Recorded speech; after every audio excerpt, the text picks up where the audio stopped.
After a lifetime of researching the dynamic and enigmatic world of light entertainment, I've decided to ditch my notebook and meet the people who inspire me. What makes them the people they are? How do they feel about the show business landscape in which they find themselves? And in a world where anyone can be a star, is there still a need for performers who have universal appeal? Come with me on a journey of discovery as I get a unique insight into Britain's favourite stars with a little help from my glamorous assistants. Yeah, well, I say glamorous, more like hazardous. And of course, we'll have a bit of fun along the way.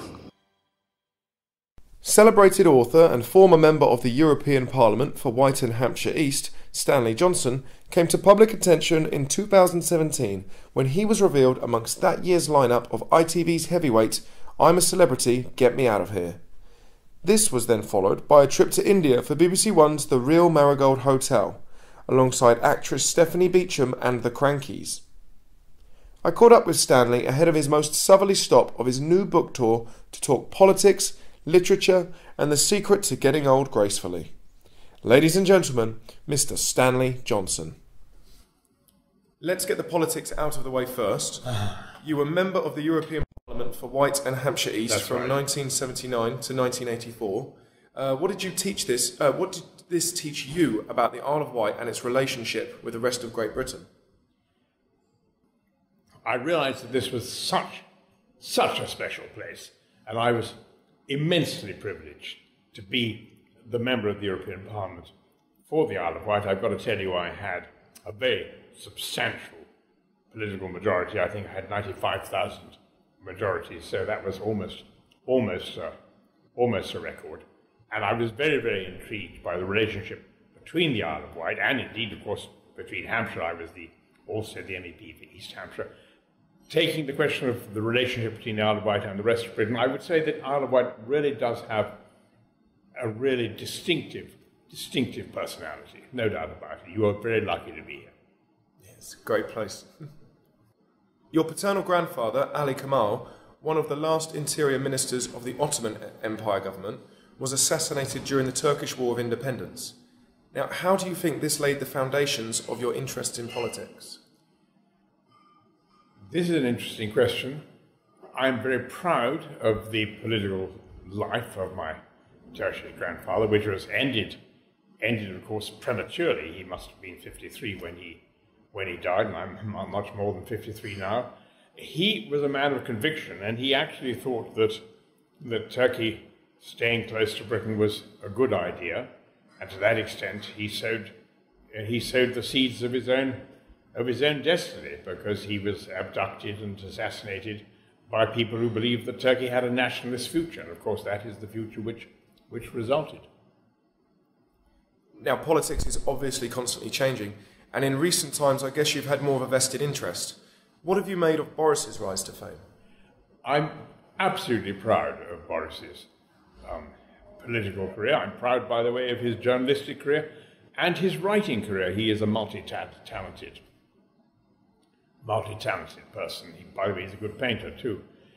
And on the Brexit point, which is where he is now, I think he has there's a lot to be said for his argument that the solution which is currently under discussion, the so-called Chequers solution, does not quite hack it, because it will leave Britain in the position of taking rules from the EU for the foreseeable future without actually sitting at the table and making those rules. And I'm not quite sure that is what the British people voted for in June 2016. Now, as an author, you've developed theories and possible conclusions on world population. In your opinion, what's the scale of the problem in the 21st century?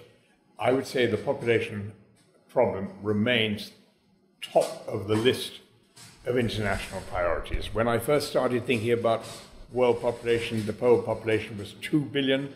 Now it is 7.8 billion, something like that. We know for a fact it's going to get to 9.5 billion by the year 2050. It is absolutely central that we seek population stability, best of all a declining population, at the earliest possible date. In 2017, you released Compromat, To what extent was this a social commentary on Brexit?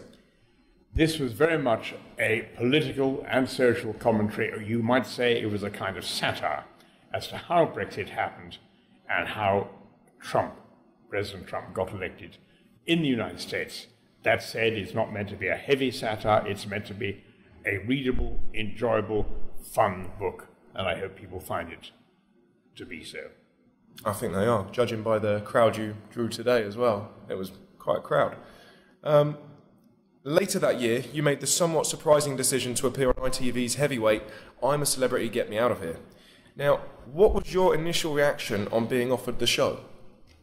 I was absolutely delighted. I knew nothing about it, but since I had a sister who lived in Australia, I said, what a good chance to go to Australia. While you're out there, I suppose you could while I'm out there, I may as well do the show. Yeah, why not?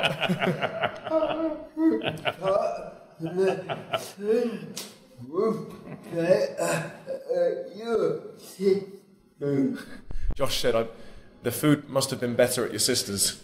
That's a very, very good point, Josh.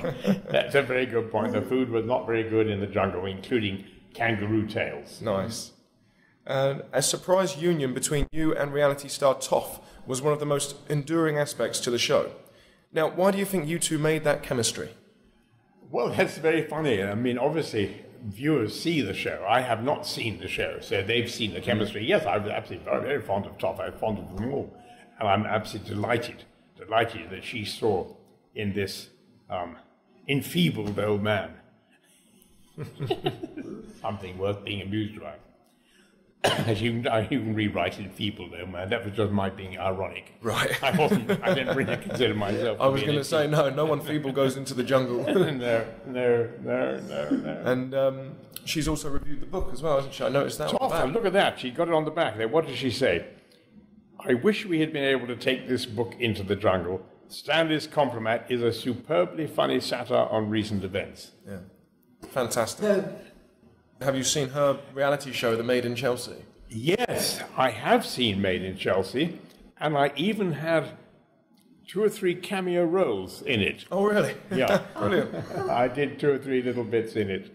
That's awesome. Josh, now, whilst we're on the subject, earlier this year you joined 8 other well-known pensioners as you spent a month in India for BBC One's The Real Marigold Hotel.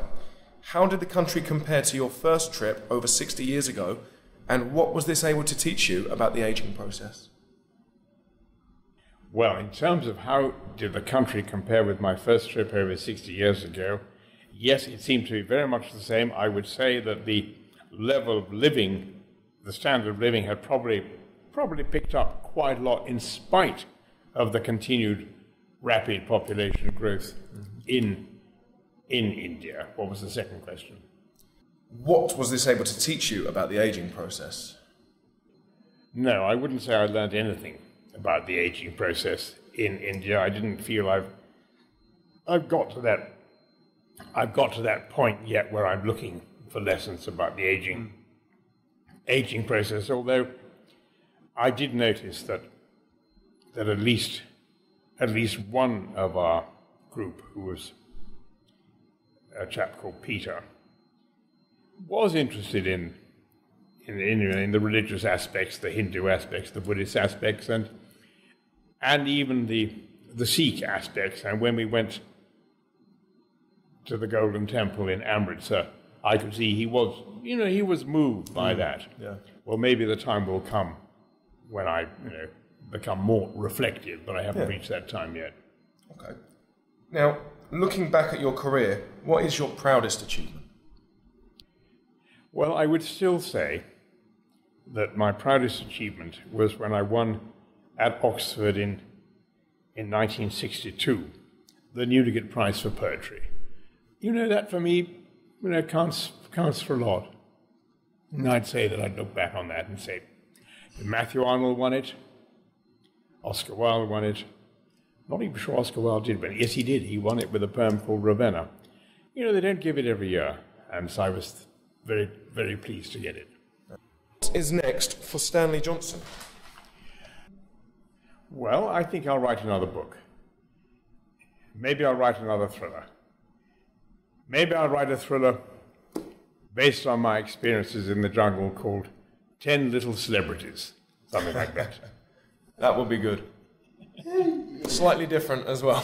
Slightly different. Thank you so much. Thank you very much. Pleasure. I really appreciate your time today. That was fantastic. Thank you very much to our guest for being the subject of another Beyond the Title interview. If you like this, why not browse the website and see if there's anything else that takes your fancy. Don't forget to like our Facebook page to receive updates on forthcoming interviews and to see more information about me and what I do. Thanks again, and hopefully see you next time for another Beyond the Title interview.